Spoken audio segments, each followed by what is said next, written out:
शाहजहांपुर के पुबाया से इस वक्त की सबसे दुखद खबर सामने आई है। मध्य प्रदेश के भिंड जिले में हुए भीषण सड़क हादसे में पुबाया के एक युवक समेत 8 लोगों की मौके पर ही दर्दनाक मौत हो गई।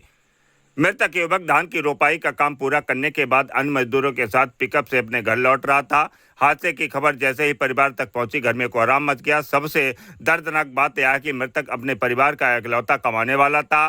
पीछे पत्नी, छोटे 2 बच्चों और मां और मानसिक रूप से अस्वस्थ भाई समेत पूरा परिवार बेसहारा हो गया। दरअसल पुबाया थाना क्षेत्र के बिजला बढ़ारू निवासी 29 वर्षीय मदन पाल मजदूरी करके अपने परिवार का भरण पोषण करता था। 3 अगस्त को धान की रोपाई के काम के लिए मध्य प्रदेश के ग्वालियर गया हुआ था। कई दिनों तक खेती में मजदूरी करने के बाद जब वह काम पूरा हुआ तो उसने घर लौटने की तैयारी की। मदन पाल अन्य मजदूरों के साथ अपने घर आने के लिए पिकअप वाहन बुक किया था। घर रवाना होने से पहले उसने अपनी पत्नी नन्नी देवी से फोन पर बात की थी।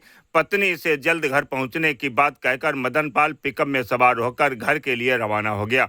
लेकिन परिवार को क्या पता था कि यह उसकी आखिरी यात्रा साबित होगी और पत्नी से लास्ट बार वह बात कर रहा है।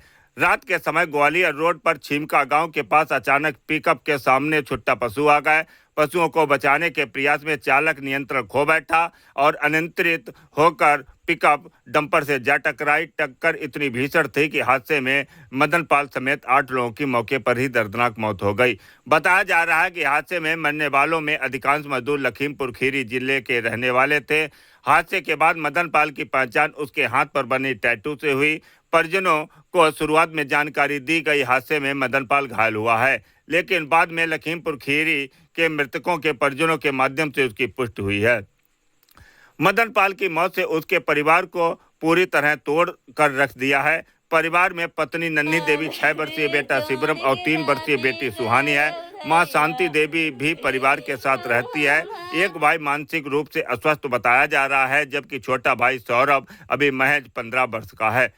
परिवार के पास करीब 1 बीघा भूमि है और आर्थिक स्थिति बेहद कमजोर है। ऐसे में मदन पाल की मौत के बाद परिवार के सामने सबसे बड़ा संकट रोजी रोटी का खड़ा हो गया है। पत्नी और 2 छोटे बच्चों की जिम्मेदारी अब किस तरह पूरी होगी, यह सवाल परिवार के सामने सबसे बड़ा सवाल है।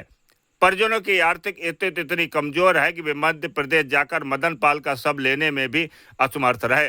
पुलिस की ओर से सब घर भेजे जाने की बात कही गई है। धान की रोपाई के बाद घर लौट रहे मदन पाल ने परिवार से जल्द वापस आने का वादा किया था, लेकिन सड़क हादसे ने पूरे परिवार की जिंदगी बदल दी। एक हादसे ने जहां 8 परिवारों से उनके अपनों को छीन लिया, वहीं पुबाया के मदन पाल परिवार से उनका एकमात्र कमाने वाला सदस्य भी चला गया। पत्नी, मासूम बच्चों और मां का रो रो कर बुरा हाल है। अब परिवार के सामने भविष्य की चिंता खड़ी हो गई है।